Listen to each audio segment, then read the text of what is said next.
Yes, mga kaboomers. Good morning, good morning. Meron tayo rito bago ngayon, XL7 Suzuki. Pinagkatiwala sa atin ng may-ari na iseramic natin itong kanyang XL7. Ito po medyo maganda sana yung kanyang paint ano. Ang problema, medyo lumalabo na kaya gagawa natin ng paraan kasi gusto ng may-ari ma-preserve yung kanyang pintura. Kaya eto na po, inuumpisa na natin.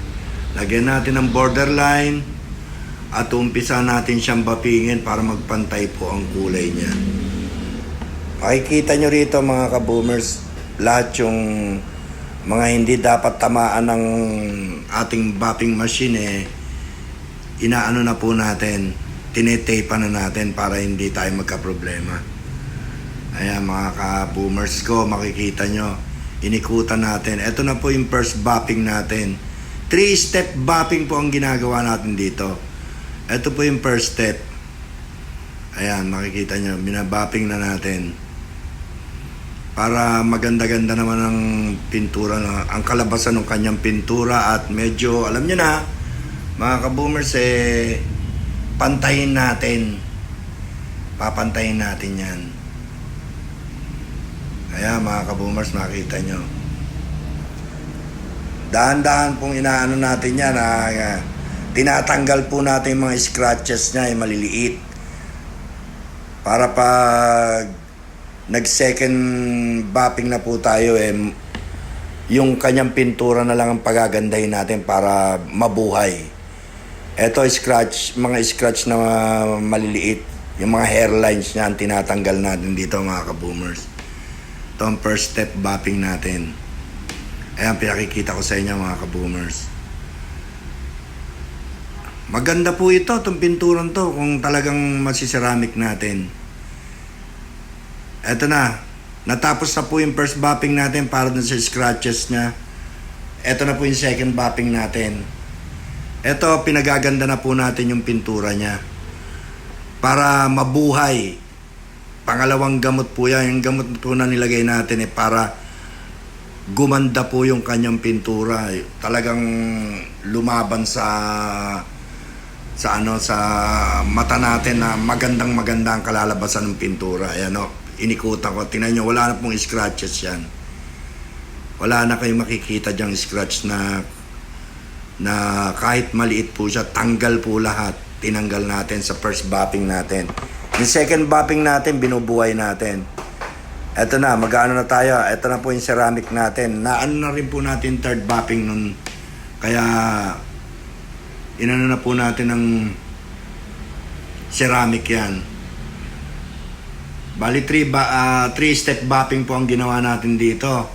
Sinortcut ko na lang po para makita nyo po yung ganda niya. Ayan, makikita nyo. Ayan na po yung ceramic niya. Pinapahid na po. Para maganda siya. Ayan, makikita nyo yung pagkakaiba niya. Pupunasan po natin yan. Ayan o, pinakita ko po sa inyo yung ceramic niya. Ayan, nakita nyo. Ayan na po, pag pinunasan na po natin yan, maganda na yan. At kinakapalan po natin yung ceramic natin dyan ha. Makikita nyo, talagang makapal na makapal po yung pinapahid nating ceramic dyan. Ayan, umpisa na po natin punasan para makita nyo yung ganda niya. Ayan na po, makita nyo pag pinunasan natin, tingnan nyo ang ganda, makintab na makintab siya. Medyo nabubuhay na talaga yung dati niyang pintura, lumabas na. Yung moss green niya. Kaya maganda po yan. Ayan. Talagang kailangan pantay na pantay po ang punas natin dyan para wala tayong makakaligtaan. Ayan mga kaboomers, yan, tinuturo ko nga yung tingnan nyo, iba na itsura ng pintura niya mga kaboomers. Maganda na siya. Ito kasi mga kaboomers, kaya natin ginagawa itong ceramic na to para makontrol natin yung pagluma ng pintura niya. Tapos panlaban pa natin sa acid rain, lalo na may tag-ulan tayo.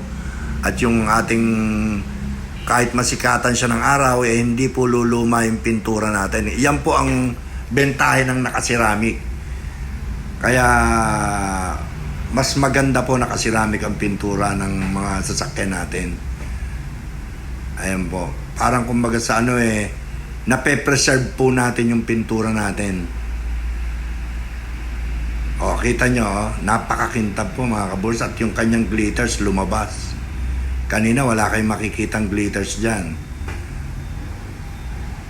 Ayan na po, makita nyo mga kaboomers. Napakaganda niya.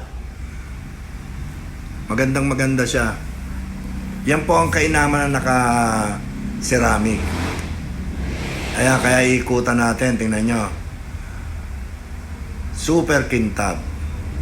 Pati yung mga ilaw niya, ceramic natin yan. Naka-ceramic po yan. Kaya magandang kalalabasan. Kailangan po kasi ma-ceramic natin pati yung ilaw para magpantay po yung kintab niya. Ayan, tingnan niyo mga kaboomers. Siyempre, pag sineramic natin yan, kailangan iseramic din natin yung salamin niya. Dahil yung salamin, mga kaboomers, mahuhuli yun. Kaya kailangan iseramic natin pati salamin niya. Kaya sineramic din po namin yung salamin. Para iwas acid rain na rin po. Kahit saan nyo po tignan yan, napakaganda mga kaboomers. Lalo na pag naarawan yan, nasa loob pa ng shop po namin yan, kaya medyo hindi pa maliwanag. Ilaw lang po ang niyan. Mas maganda po yan pag tinamaan na ng araw yan mga kaboomers. Talagang napakalupit po ng ganda. Lang mga kaboomers, kaya sana nagustuhan nyo po itong pinakita kong ceramic namin. Yes mga kaboomers, don't forget to like and share, subscribe sa ating Kaboomers Vlog, Kaboomers TV, at i-hit po natin yung bell button natin para lagi tayong updated sa ating mga videos. Ayun na po, maraming salamat sa panonood. Kaboom! Boom boom!